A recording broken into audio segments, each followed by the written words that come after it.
Hello అందరికీ. Catering style veg pulao ఎలా వండుకోవాలో చూపిస్తాను, వచ్చేయండి.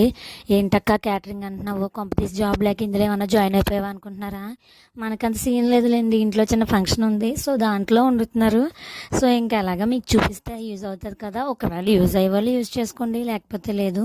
నార్మల్గానే బట్ ఎక్కువ క్వాంటిటీలో వండేటప్పుడు అన్నీ మనకు కరెక్ట్గా తెలియాలి కదా, ఎంత ఎంత వేయాలో. నార్మల్ పలావ్ రైస్ అన్నమాట. ఫస్ట్ ఆయిల్ వేసుకొని బిర్యానీ స్పైసెస్ అన్నీ ఫ్రై చేసుకున్న తర్వాత ఆనియన్స్, పచ్చిమిర్చి వేసుకోవాలి. ఇందులో మనం టమాటా గట్ట వేయట్లేదు, ఓన్లీ ఇవే. నెక్స్ట్ మీ దగ్గర ఉన్న అవన్నీ వేసుకోవచ్చు, కూరగాయలు, ఇంకా జీడిపప్పు, శనగలు అవన్నీ బాగా ఫ్రై చేసుకున్న తర్వాత ఇక్కడ ఒక టిప్ అండి. మనం తీసుకున్న రైస్లోకి షాజీరా, పుదీనా, ఇంకా ఆయిల్ 3 కలుపుకొని పక్కన పెట్టుకోవాలన్నమాట.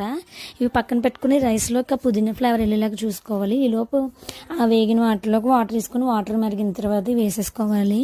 మంచిగా కలుపుకొని మూత పెట్టుకోవాలి. నెక్స్ట్ ఇక్కడ ఈ స్టేజ్కి వచ్చిన తర్వాత ఇంకొక 2 టైమ్స్ కలుపుకోవాలి.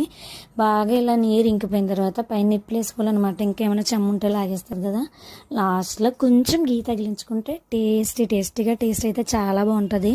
మీకు నచ్చినట్టు వండుకోండి, మాకు ఎలా వచ్చు ఇలా వండాము. లాస్ట్లో కొంచెం కొత్తిమీర వేసుకుంటే టేస్ట్ అయితే సూపర్.